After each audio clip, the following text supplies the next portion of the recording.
My friend, welcome to another Monday Music Moment. What we're going to do is we're going to be talking about one of my favorite things, writing charts. A great way to make sure that you're on the same page with the other people you play is take all the information and all the notes that you know that you've been learning and be able to put it in a form where you can read it easily. Write it on a piece of paper, put a notation for a quick melody, and then throw in the progressions according to a certain key, and then go from there. I think I'm going to use an example today by Mr. Sammy Fain. One of my favorite tunes that I've been working on is called Alice in Wonderland. It takes the idea without the lyrics. It's going to take the idea of going through this 3/4 kind of waltz feeling, and we're going to show you what it looks like in Chord Pro or Nashville progression or just Roman numerals. I like to write both of those. The only idea is when you learn one way, stick with that way. If you learn the other way, stick with that way, but know how to do both. A great thing to do is to kind of write in figured bass if you could do that. And if you don't know what that is, we're going to be covering that in another different type of music moment in the future. If you like the way that I teach and you like everything on this channel, please give it a thumbs up. If you don't, honestly, just check out some other channels, take the words that we're using here to go learn those, and then come back maybe. Otherwise, music is awesome. Please ask questions, and if I see it up here prompting on this little ding ding, I will get to that and I will answer your questions the best way I can. If I do not know, well, I will ask my teacher and I will find out for you. Well, what we're gonna do today is we're gonna take, let's see here. This is the room that I have pleasure of teaching in twice a week. Actually, let me just put this right in front. Sorry for those of you who have motion sickness. Boom. Ba-dum-dum. So for those of you who are familiar with this tune, the idea is if we were just going to be writing any sort of tune, we would want to have sort of a progression and a way that people can follow that. And the best way to do that within constructs is to just basically, oh, I got a ring on the back there? That's not great. I'll put that off to the side. Construct of this, if I was going to be doing this, I'd write the title up here. Alice in Wonderland. And honestly, my handwriting's not the best. Please don't be upset. Get that off, Mr. Sammy Fain. Awesomeness. This, I do believe, is in the key of F or D minor, so it has one flat.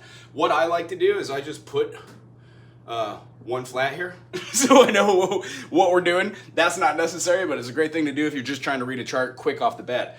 The first thing we want to do is when we're writing a chart is just to have a section to start. So the best way that I know how to do this is just go ahead and write all of your lines. Go ahead and drop these. 1, 2, 3, 4, 20 million. You want to keep it within reason, and you're going to see what I'm doing right here. I make my last line a little bit darker, kind of like a little bar. And then I take my eraser and then I cut 2 lines. That provides me ample amount of spacing, so I know each one of these measures is in 3/4. That sets the tone and the meter for all of this. My next measure here is going to be my 1, so that's where I want to put my A section, or if it's an instrumental, I would put like INS. What would we put? We put the beginning. You could also put an A, so I'm just going to put an A section right here. If you're having an intro, you could put INTRO, or just abbreviate it to IN. That works as well. When we're going through the process of singing this, we're going to throw up that A here. Our first chord in, like, let's say we were just doing the Alice in Wonderland. It is a D minor 7. So I could write that either with a D and put a little M, and then a 7 for a D minor 7. I could also use a minus mark. That thusly would give me the minor donation, the interval, and then I would show my 7th. When we have a major 7th, we would put something like that. That's a minor major. If you don't know what that is, check it out. They're great chords. Doo-doo, doo-doo. When we're moving through the process of this, I know each one of these is going to be 3/4. So when I go to my next chord of the G7, that dominant, it goes through the process of us seeing that it has 1, 2, 3, 1, 2, 3. We have the... We feel our next chord as being just a standard. Our little triangle here, since we're keeping it solid with our minus, if I put a M7, it would be a C major 7, but I'm going to keep it with our jazz notation, so we're using the minuses and the triangle for the triad, 1, 2, 3. That's what we know, 1, 2, 3, 1, 3, 5, so C, C, E, G, and then the 7th, we have that B flat. When we're moving to the next chord, we have our F major 7. See how they're going in congruence? each one of these has a feeling, and since we're gonna go through the process of seeing where these notes go, let's see here. D, do, D, do, da, da, da, da. Ooh, next chord, B diminished, I think. Yeah, B diminished. So with the diminished, we're gonna throw up our namesake, our natural value, and then we're gonna throw in our diminished here, and then a 7. And let me hear it. It is a half diminish. Woo-wee! If you don't know what that chord is, again, go check it out. Sometimes when you're doing these, if you need to see these chords as a guitar player, you can even challenge them and write them down here and throw in your structure. However, that's not needed on these. You could also do piano.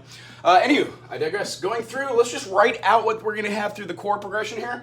It's a E7 flat 9, another great chord. And then as you can see here, we're going to the end of this double line. Since I'm not ending, I'm gonna erase one of those little doubles. Dig it? That means it's gonna keep going.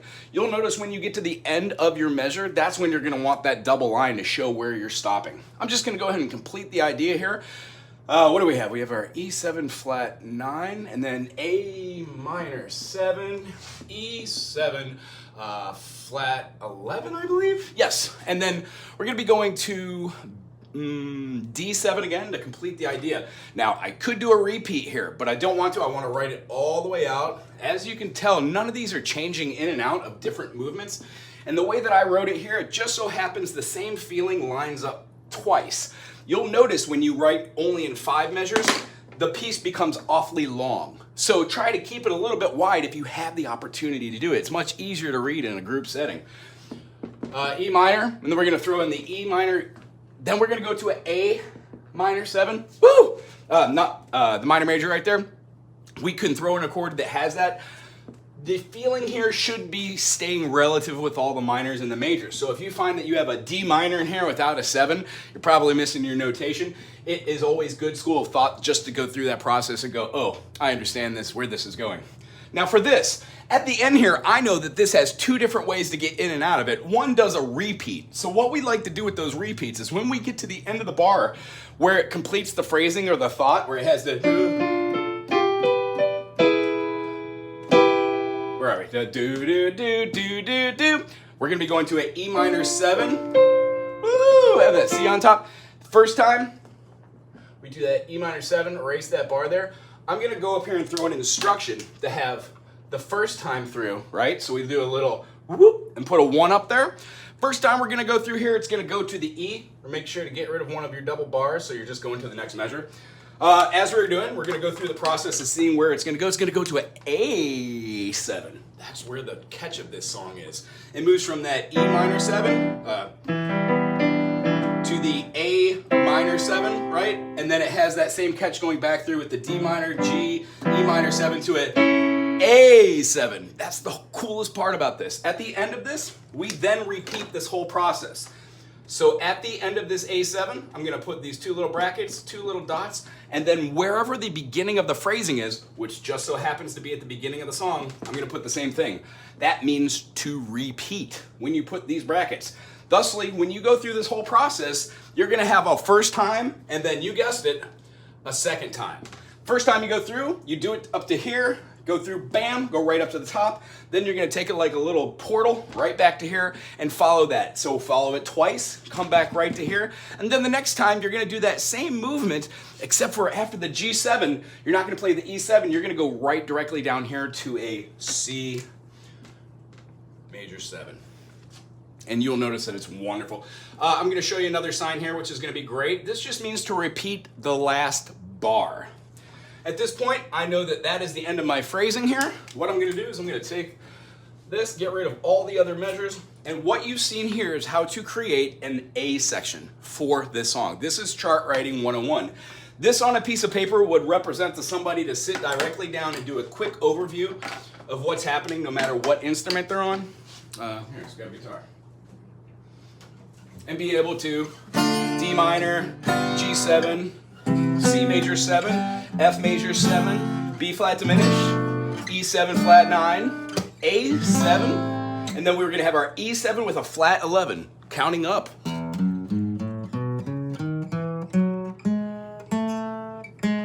Ooh, look at that. When we're moving through, we already noticed that that is in there. We can play the E7, E minor 7, moving up. And then we could go through all the chord changes, the way they come through. The first time, land on that G to the E minor 7, A7. Starts at the head. If you haven't experienced this song, I definitely urge you to check this out by Mr. Sammy Fame.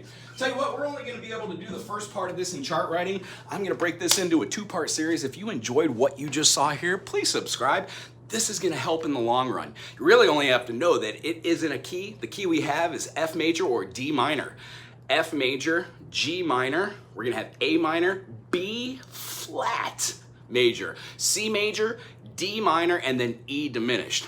You'll notice that when you make that B flat and that C into different chords, the major stays the same. Well, when you change the C into a C7, it acts like an E diminished. Try playing that. F major, G minor, A minor, B flat major, C major, D minor, C7. We can't say things twice musically, because we only have the 7 notes in a diatonic scale, so it would be silly, right? So, A, B, C, D, E, F, G. I don't say A, B, C, D, E, F flat, F. It would not make sense. It does, but it doesn't. So the concept here is try and use all 7 notes. Sometimes we have to flat things, sometimes we have to double sharp things. It is a awesome, interesting concept. Stay with us on this channel and we'll learn all about music notation and about counting rhythms. Aloha.